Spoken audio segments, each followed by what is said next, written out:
All right, let's talk about something we all use, literally every single day, the apps on our phones.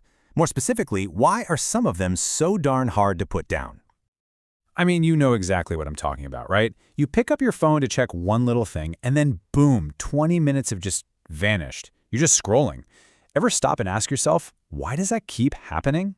But here's the thing, that's not you failing. It's not a lack of willpower. That impulse you feel to check, to scroll, to see what's new, it's all part of the plan. It's by design. Okay, so where does it all start? Think about that initial urge to even look at your phone. It's like a little digital tap on your shoulder. But what's really making you turn your head and look at that screen? Well, the answer isn't really about the tech itself. It's about us. It's about our brains. Designers are tapping into some pretty well-established principles of human psychology. They're basically using what science knows about how we're wired to build these features that get us hooked.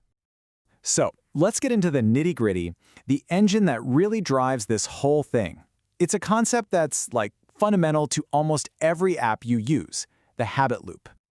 A habit-forming loop is pretty much what it sounds like. It's this cycle that our brain gets into that creates and then just keeps strengthening a habit. It's like the invisible blueprint for why you find yourself opening Instagram without even thinking about it. And it's crazy how simple it is, really. First, you've got a trigger. You know, that little buzz from a notification. That makes you take an action. You open the app, and then you get the reward. You see a new like, a funny video, whatever. Trigger, action, reward. So simple, but man, is it powerful. But what's actually going on inside your head? Well, every time you complete that loop, your brain gets a tiny little squirt of dopamine. And dopamine is that feel-good chemical. It's your brain's way of saying, hey, that was awesome, let's do it again. And it's that little chemical kick that really cements the habit in place. Okay, but here's the real kicker.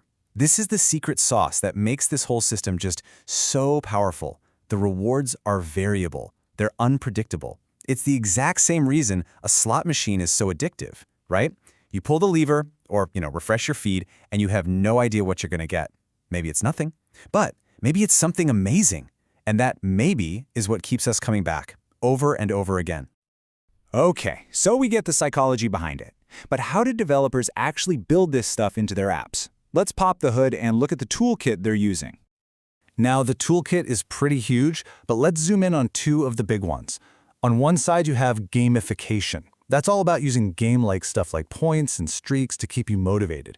And on the other side, you've got these super powerful engagement algorithms. That's the code working behind the scenes, figuring out exactly what to show you to keep you glued to the screen.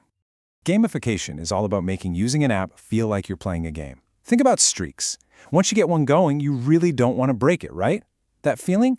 That's not just about winning, it's about not losing. Psychologists have a term for this. It's called loss aversion, and it is an incredibly powerful motivator that gets you to come back, day after day. And then there are the algorithms. You can think of them as these invisible directors of your digital world. And their job is super simple. Keep you on the platform for as long as possible. So they learn what gets a reaction out of you, what makes you happy, what makes you angry, what makes you curious. And then they just feed you more of it. They're creating this perfectly tailored little reality just for you. And, all of this leads to a really big, kind of murky question. At what point does a design that's meant to motivate you cross a line and just become manipulation? And that right there, that's the ethical line. I mean, it's one thing to make an app engaging, but it's something else entirely to intentionally exploit our emotions. Things like FOMO, the fear of missing out, or our deep-seated need to feel accepted by others. That's where things can get pretty dark, pretty fast. And we can see these ethical red flags all over the place. Think about designs that reduce your choice, like an infinite scroll feed that gives you no natural stopping point. Or systems that exploit emotions, like using that loss aversion thing with streaks. And maybe the biggest one of all is the total lack of transparency. They don't tell us how these algorithms are making decisions for us. And this is where it gets really serious, especially when we talk about young people. I mean, when you're still figuring out who you are, tying your sense of self-worth to things like likes and followers, that can be incredibly damaging. This kind of design can create this really fragile sense of value that can have a huge, huge impact on mental health. So, knowing all this, what do we do? How are we supposed to navigate a world that is, by its very nature, designed to grab and hold our attention? Well, the biggest thing is this. Just knowing how this works is a superpower. Seriously. Understanding why you feel that urge to scroll helps you take a step back and decide if you actually want to. It turns an unconscious habit into a conscious choice.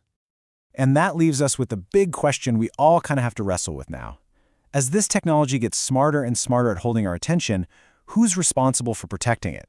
Is it on us as individuals to just be more mindful? Do the designers building this stuff have a moral duty to not cause harm? Or is this problem so big that we need new rules, new regulations to help us shape our digital future?